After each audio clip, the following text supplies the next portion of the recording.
एक गांव में एक परिवार रहता था। उस घर की मालकिन मालती देवी थी। इतनी उम्र होने के बावजूद भी मालती देवी की आवाज इतनी बुलंद थी कि उसकी आवाज से उसके दोनों बेटे और बहुएं थर-थर कांपते थे। घर के सभी फैसले मालती देवी ही लेती थी और उसकी मर्जी के बिना घर का एक पत्ता तक नहीं हिल सकता था। मालती देवी के दोनों बेटे राजू और रवि एक परचून की दुकान चलाते थे, जिसका पूरा हिसाब मालती देवी अपने हाथ में रखती थी। अरे भैया, मीना हफ्ते भर से मेरे पीछे पड़ी हुई है कि उसे एक साड़ी चाहिए। अगले महीने उसके भाई की शादी है ना, तो बस उसी के लिए वो जिद किए हुए है। अरे तो दिला देना एक साड़ी, क्या दिक्कत है? कहाँ से दिला दूं भैया, साड़ी के लिए पैसे भी तो होने चाहिए ना। माँ एक एक पैसे का ऐसे हिसाब रखती है कि अपने लिए 2 पैसे भी नहीं बचा सकता। ये तो तूने बिल्कुल सही कहा यार राजू। हर चीज का इतना हिसाब किताब रखती है कि बस कोई अपने लिए एक पैसा ना बचा ले। बस हर वक्त अपने बक्से को अपने सीने से चिपकाए रहती है। मजाल है आज तक कि किसी ने उसके बक्से की चाबी भी देखी हो। अरे भैया, उस बक्से में घर के कागज, गहने, पैसे और जाने क्या क्या कीमती चीजें होंगी। तभी तो माँ को वो बक्सा जान से भी ज्यादा प्यारा है। हाँ सही बोल रहा है तू। चल, अब काफी देर हो रही है, अब घर चलते हैं। रवि और राजू जब घर पहुंचते हैं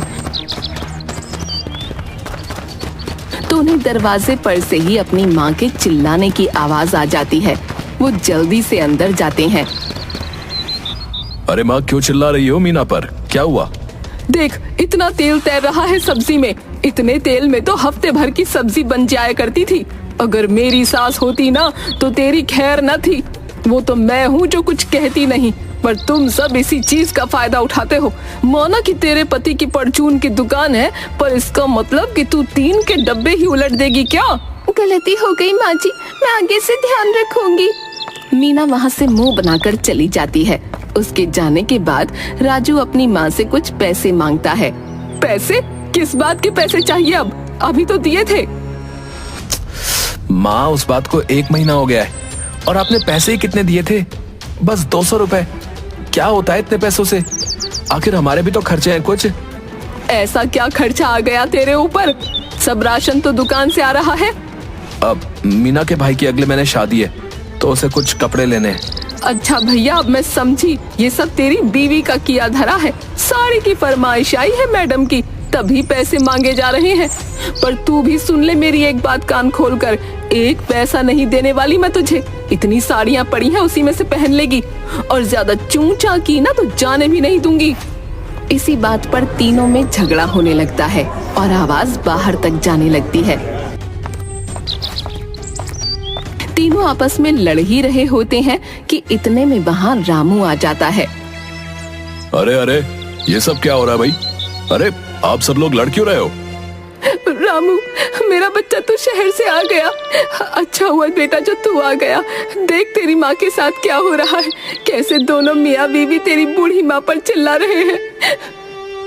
क्या हुआ भैया? क्या हुआ भाभी? आप क्यों माँ से लड़ रहे हो? 1 पैसा नहीं देती है हमको। हम इसी बात की लड़ाई लड़ रहे हैं। मीना इतना कहकर वहाँ से चली जाती है। राजू सारी बात रामू को समझाने ही लगता है कि मालती देवी जोर जोर से रोने लगती हैं। और राजू को कुछ भी बोलने नहीं देती। रामू अपनी माँ को गले से लगा लेता है। रो मत माँ, मैं आ गया हूँ ना।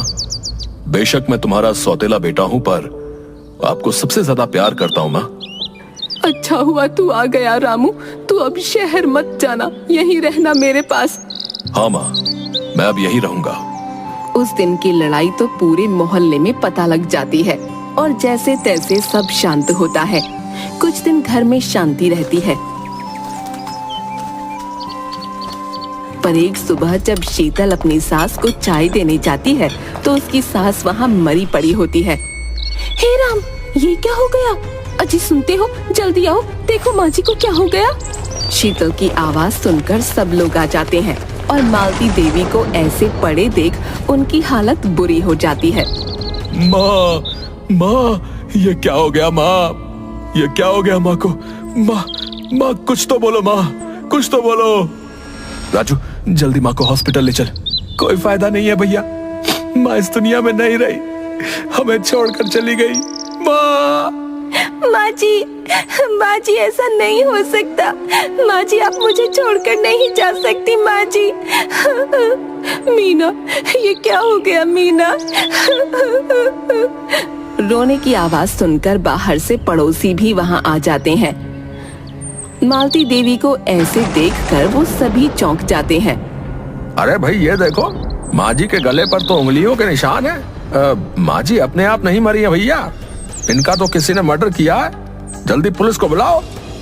हाँ भैया तुम सही बोल रहे हो, मैं अभी पुलिस को फोन करती हूँ। अरे नहीं, पुलिस को क्यों फोन करना? ये सब पुलिस के चक्कर में हमें मत फंसाओ। हम में से कोई भी माँ जी को क्यों मारेगा? अरे कल तुम लोगों के घर से इतना लड़ने की आवाज आ रही थी, हैं? और आज माँ जी का मर्डर हो गया। पुलिस तो जरूर आएगी।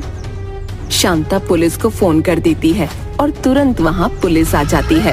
अरे हटो यहाँ से, अरे भीड़ मत लगाओ, हमें देखने दो क्या मामला है। अरे ये तो मर्डर है, देखो तो उंगलियों के निशान। बुढ़िया को किसी ने गला घोट कर मारा है। हाँ भाई, किसका काम है ये? तुम सबका क्या रिश्ता है इनसे, बताओ। ये इनके बड़े बेटे रवि हैं और इनकी पत्नी शीतल। ये उससे छोटा बेटा राजू और इनकी पत्नी मीना, और मैं सबसे छोटा बेटा हूँ। तुम सबका कैसा रिश्ता था इनके साथ?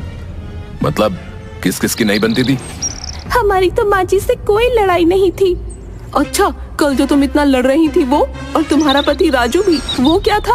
अच्छा, तो घर में लड़ाई हुई थी। बताओ किस बात पर किसकी लड़ाई हुई थी? अरे वो तो बस एक छोटी सी बहस थी। मेरी बीवी को अपने भाई की शादी के लिए साड़ी लेनी थी और माँ ने पैसे देने से मना कर दिया था, बस उसी बात पर। हम सब पता लगा लेंगे। चलो अभी हमें घर की तलाशी लेनी है, चलो। पुलिस वाले पूरे घर की तलाशी लेते हैं। उनको घर में एक खाली बक्सा मिलता है जिसका ताला टूटा हुआ होता है, और उनको एक नई साड़ी भी मिलती है जिसमें एक बिल होता है। हाँ भाई, आप तो बोल रहे थे कि साड़ी के लिए पैसे नहीं थे, पर इस बिल में तो साफ साफ लिखा है कि आपने कल ही पूरे 5,000 रुपए की साड़ी खरीदी है। कहाँ से आए मैडम इतने पैसे? पहले अपनी सास को मारा, और फिर उनके बक्से का ताला तोड़ा। क्या था आखिर इस बक्से में ऐसा? क्या रखती थी मालती देवी इसमें, बताओ। अरे इसमें तो सारा खजाना था, घर के कागज, पैसे और गहने सब इसी में थे। इस बक्से में तो वो किसी को हाथ भी ना लगाने देती थी।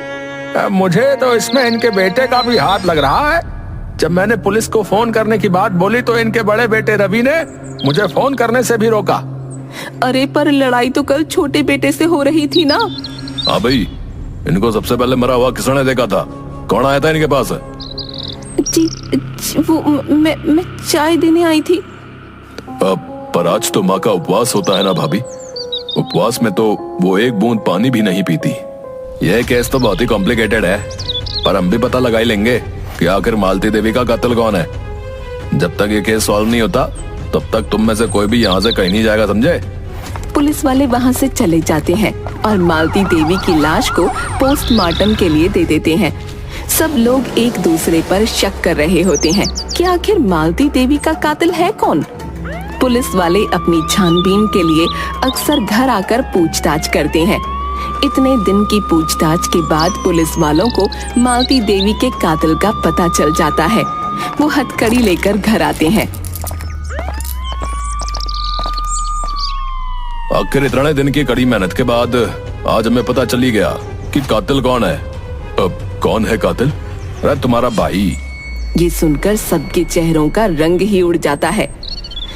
चलो रवि, अब तुम्हारा सच हमें पता चल चुका है। अब तुम्हें पूरी जिंदगी जेल में सड़ना होगा। चलो। आप क्या बोल रहे हैं? ये माँ जी को नहीं मार सकते, आपको गलतफहमी हुई है। हे भगवान, भैया आपने ऐसा क्यों किया भैया? रवि चुपचाप अपने आप को हथकड़ी लगवाता है और पुलिस वालों के साथ चला जाता है। वो किसी को एक शब्द भी नहीं बोलता भी कैसे? आखिर वो एक कातिल जो होता है, वो भी अपनी माँ का कातिल। शीतल सर पकड़कर वहाँ बैठ जाती है और खूब रोती है। पूरे दिन घर में मातम छाया रहता है। शाम को भी सब ऐसे ही चुपचाप उदास बैठे होते हैं। अच्छा, मैं अब चलता हूँ। तुम कहाँ जा रहे हो? शहर, और कहाँ? अब यहाँ मैं कैसे रह पाऊंगा? और मेरी नौकरी भी तो शहर में ही है। ऑफिस से फोन आया था तो बस सोचा आज ही निकल जाता हूँ। ठीक है रामू, अपना ध्यान रखना। रामू वहाँ से जाने ही लगता है कि दोनों पुलिस वाले उसके सामने आ खड़े होते हैं। अरे अरे अरे अरे, इतनी भी क्या जल्दी है जाने की? जरा ये बैग तो दिखाओ मैं। अरे इसमें मेरे कपड़े हैं, और क्या? आप मेरे कपड़े देखकर क्या करोगे? अरे तू बैग तो दिखा, फिर बताया तेरे को। पुलिस वाले रामू का बैग खोलते हैं तो उसमें ढेर सारे पैसे और गहने निकलते हैं। ये देखकर शीतल, राजू और मीना हक्के बक्के रह जाते हैं। इतने सारे पैसे, और ये तो माँ जी के गहने हैं। हाँ भाई, मालती देवी का कातिल कोई और नहीं बल्कि उनका सौतेला बेटा रामू ही है। इसने पहले बक्से का ताला तोड़ा, फिर उसमें से घर के कागज चुरा लिए और घर को आधे दाम में बेच दिया। उनके सारे गहने ऊपर पानी की टंकी में डाल दिए और आज सब लेकर फरार हो रहा था। उस दिन हमने इसके हाथ में चोट देखी और इसके कमरे में हथौड़ा भी। इन सब में हमारा रवि ने साथ दिया ताकि रामू बेफिक्र होकर जब यहाँ से भाग गए तो हम इसे आसानी से पकड़ सके। चलो भाई चलो, अब जेल में मजे करना, चलो। रामू का सारा प्लान बर्बाद हो जाता है। पुलिस वाले रामू को पकड़कर ले जाते हैं और रवि वापस घर आ जाता है। शीतल रवि को देख बड़ी खुश होती है और उस दिन सब लोग इतने दिनों बाद सुकून की नींद सो पाते हैं।